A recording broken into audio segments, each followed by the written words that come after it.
Good day. It's another day. It's another day of day.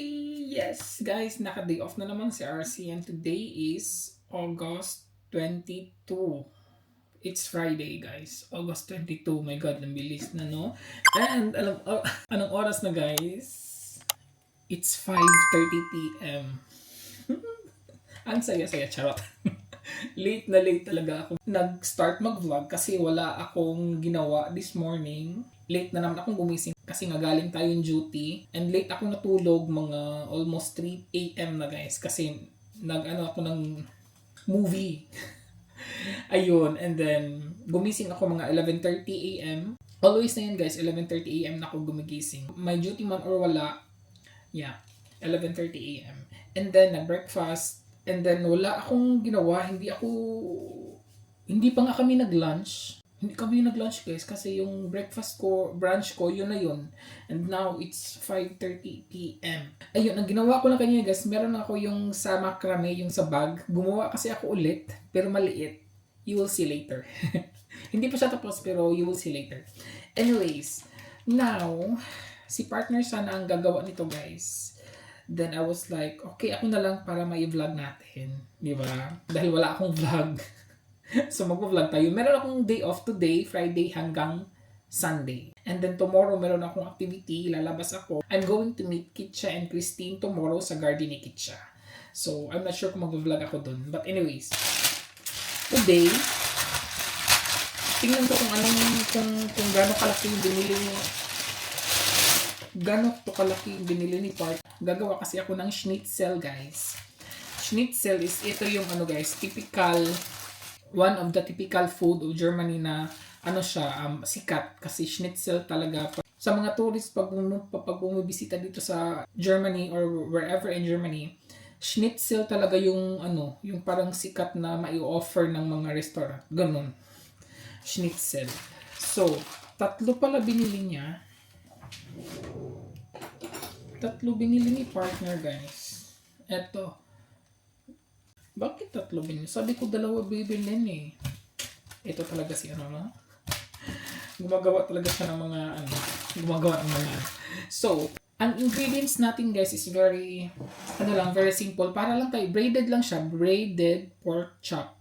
Yeah, braided pork chop. So, schnitzel tawag nila dito. Ayun lang, very simple, you know na already naman. Pero may mga techniques yon kung paano nila binibraid. Pero, I'm doing it myself. Charot. Alam nyo naman si RC, di ba? You know RC very well pag mga ganyan-ganyan. Pag mga luto-luto.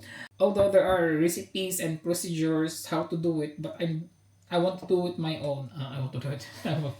Nga today to eh. Anyway, so ayun, guys.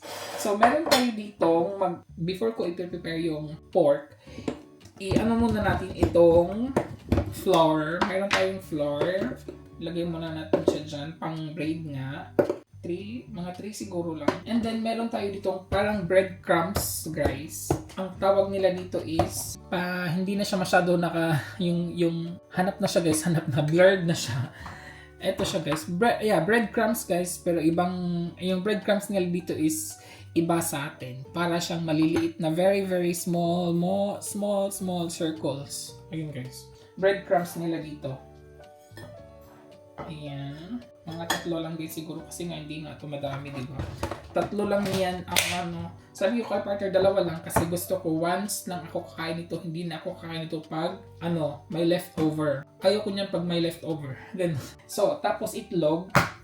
I don't know kung ngawin itlog yung magagamit natin. Siguro 2 lang muna. 2 itlog lang siya, guys. So, ayan. I think that's all. Ang kapartner namin nito is French fries. Pero I think gagawin siya ni partner sa oven lang. Hindi namin siya i-deep fried. So, ayun. Wait lang, guys. Before pala lagyan ng gusto ko siyang lagyan ng meron bang pera?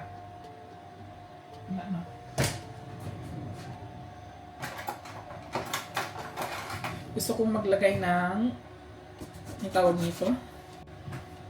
Gusto kong maglagay ng lemon sa pork kasi papawala lansa again, di ba? You know na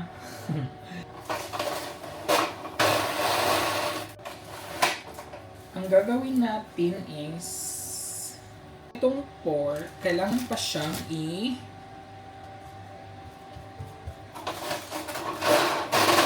lagyan natin siya ng kailangan siyang pukpukin.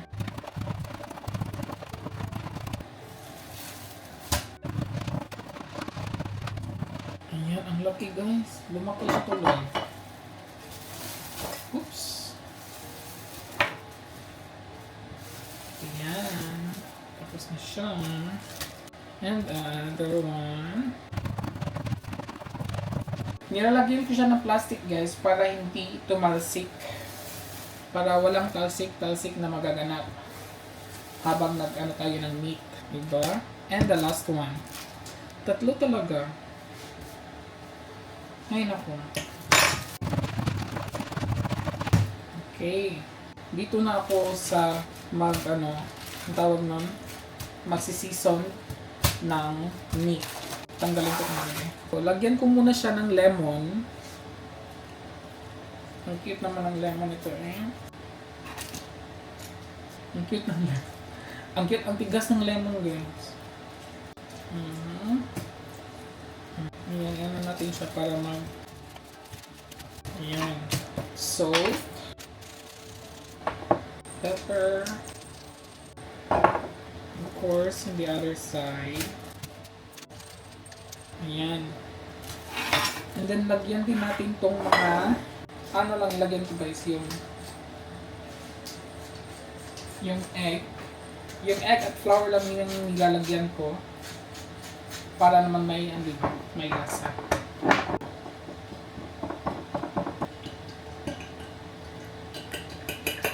So, lagay lang natin siya sa egg. Ay, ano pa. Oops. And then sa flour. And then sa egg ulit. Then another flour. And then this time is sa breadcrumbs. So yun na, lagay natin siya dyan sa plato. It's been a long time na din guys na hindi ako nakakapag schnitzels kasi hindi din ako masyado sa schnitzel. Nag-crave lang. Nag-crave lang si RC. Naano ko na siya guys. Natapos na natin yung pang-ating schnitzel. And then yung french fries, pinalagay ko na ni partner sa oven. So yun lang. And gagawa ako ng gravy. Gusto ko sana mushroom pero ayaw namin kasi yung mushroom na nasa can. And then kung bibili din kami sa grocery, ang dami din niya sa isang pack. So sabi ko, hindi na lang. Simple gravy na lang guys with yung crispy fry na gravy. Yun ang ating ang itatry natin ma-achieve for today's video. Live show ang ni RC, gravy ng kanyang ng schnitzel. So, maglagay lang ko ng butter. Tama kaya yan? Tama kaya itong butter. Maliit lang naman na gravy yung gagawin ni RC guys kasi para wala kaming leftover nito. Try natin kung ma-achieve ba yung gravy ni RC. So, butter. And yung ating crispy fry. Instead of flour, di ba? 1 tablespoon siguro. Okay na yun. Gusto ko sanang mag-brown konti yung yung butter. Hindi pa kasi tayo makapagprito ng guys, ng schnitzels kasi hinihintay pa yung french fries para sabay silang maluto. Okay, then mag-add lang ako ng crispy fry. I think kulang pa yun. Ayan.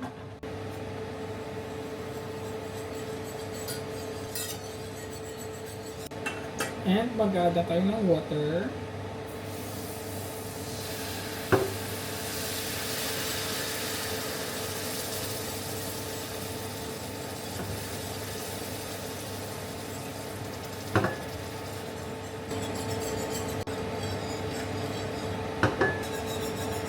And lagyan siya natin ng soy sauce, konti lang. Ayun.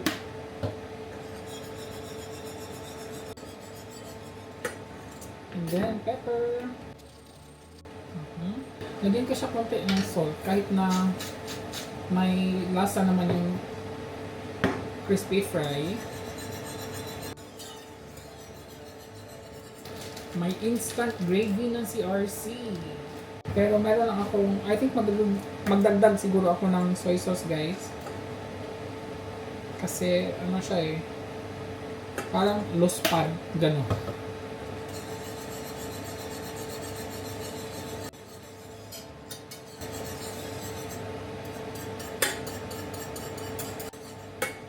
Ayun.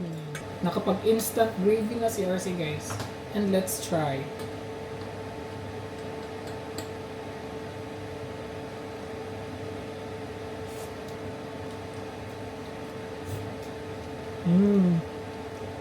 Masarap pala ang crispy fry na ano, no, pang gravy.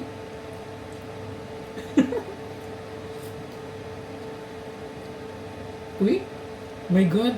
Nakapag-try na ba kayo?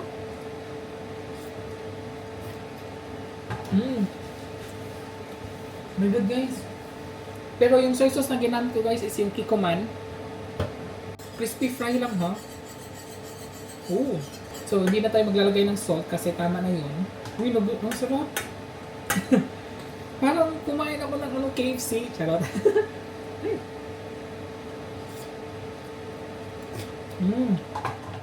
So, tingnan nyo naman yung gravy ni RC, guys. So, may instant gravy na si RC, guys. Look at that. Diba? Ayoko yung masyadong malapot. Okay na to siya para sa akin. Ayan.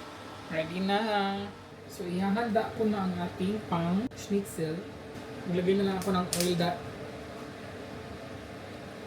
and then hindi siya masyado madaming oil, guys. Dapat yung tamang-tama lang yung oil.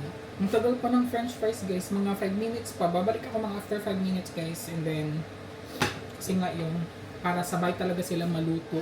So, ready na. Almost finished na yung ating french fries. Kaya, ilunod na natin ang schnitzel.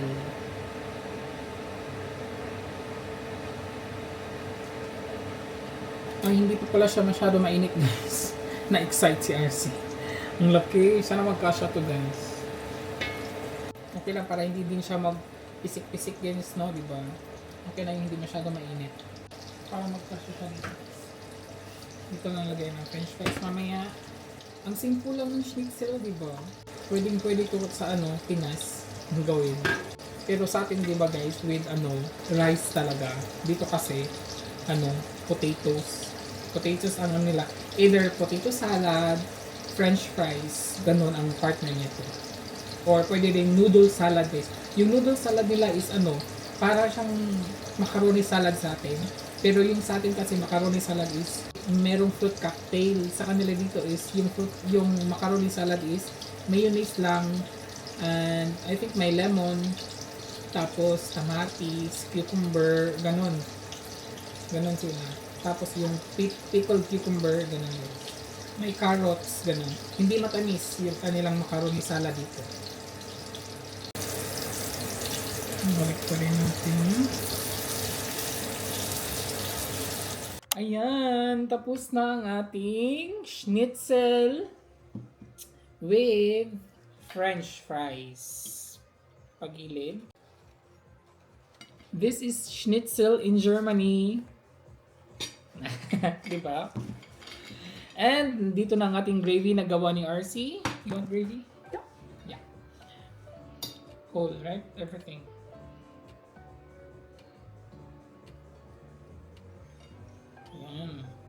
Guten Appetit. Guten Appetit.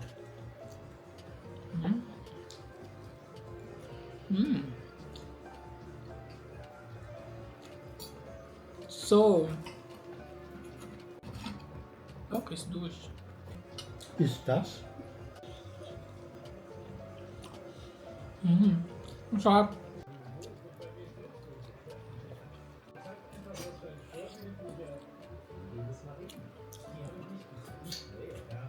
Ang sarap ng gravy at saka french fries.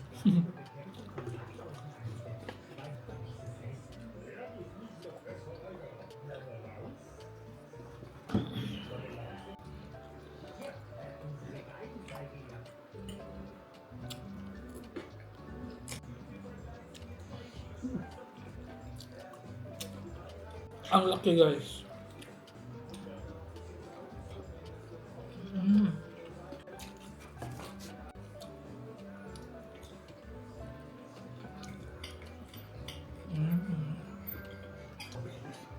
May gravy pa. You want more gravy? No? Ang dami. Alles finished. Ang daming gravy guys. Diba? Ginawang sabaw.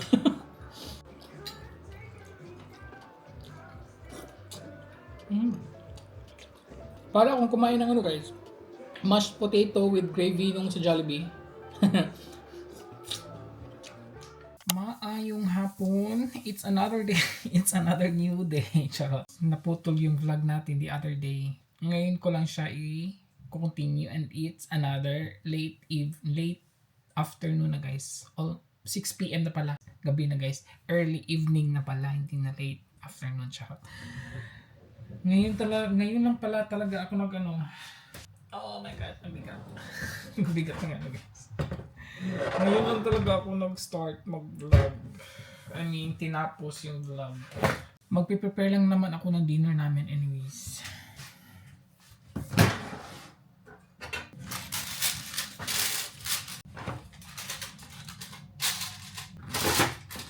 And simple dinner lang kami guys. Hindi ako nagluto kasi may duty na ako bukas and kakainin ko bukas is ano na lang yung galing frozen na lang guys kasi hindi talaga ako nagluto. Walang ano. Ito lang yung dinner namin, yung sausage. Anin ko muna siya. Yun lang guys. Yun lang natin.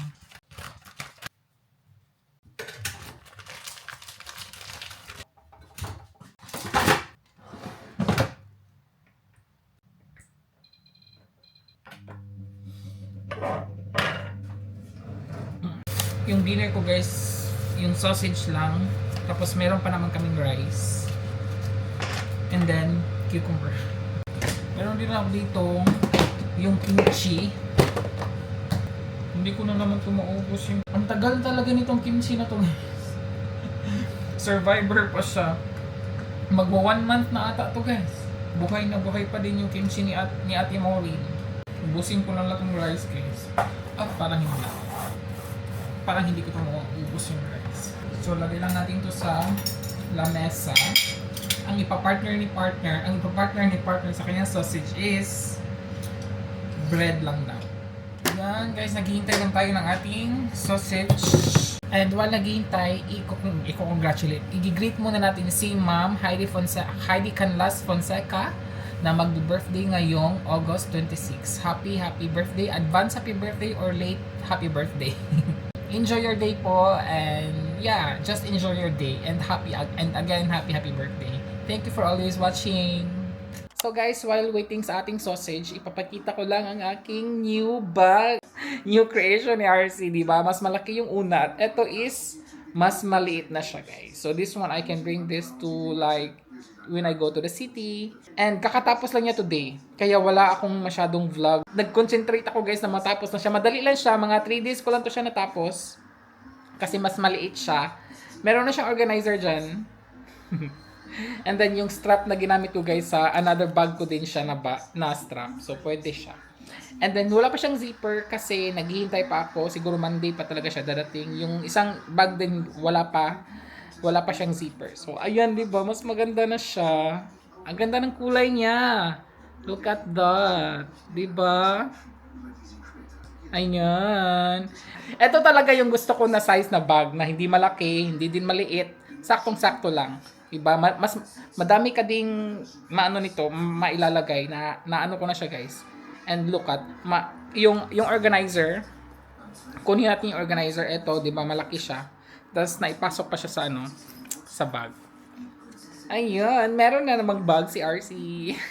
Another collection. So, next one is another color and maybe next month. Ayun. And then luto na ang ating sausage. Magdi-dinner na tayo guys. Tingnan ko lang kung anong oras. Kung ilang minuto pa. Okay. O diba, ang laki na nila guys. Tsaka ang ganda ng pagkaluto. I like it very much. Charot. Ah, di ba? Nag-start ako kumain, guys. Nag-TikTok kasi ako.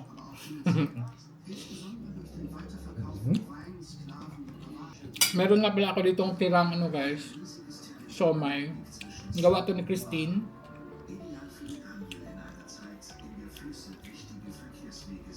Ang sarap. Tapos meron din ditong chicken.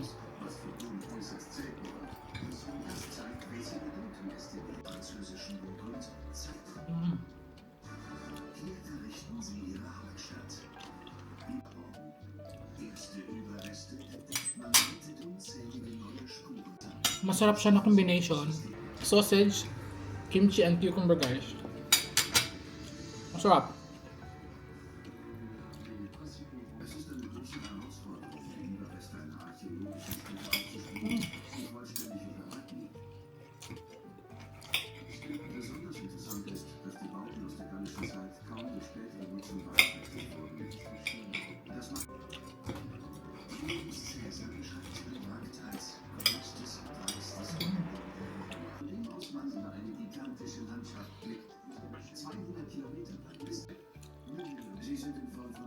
Sarap.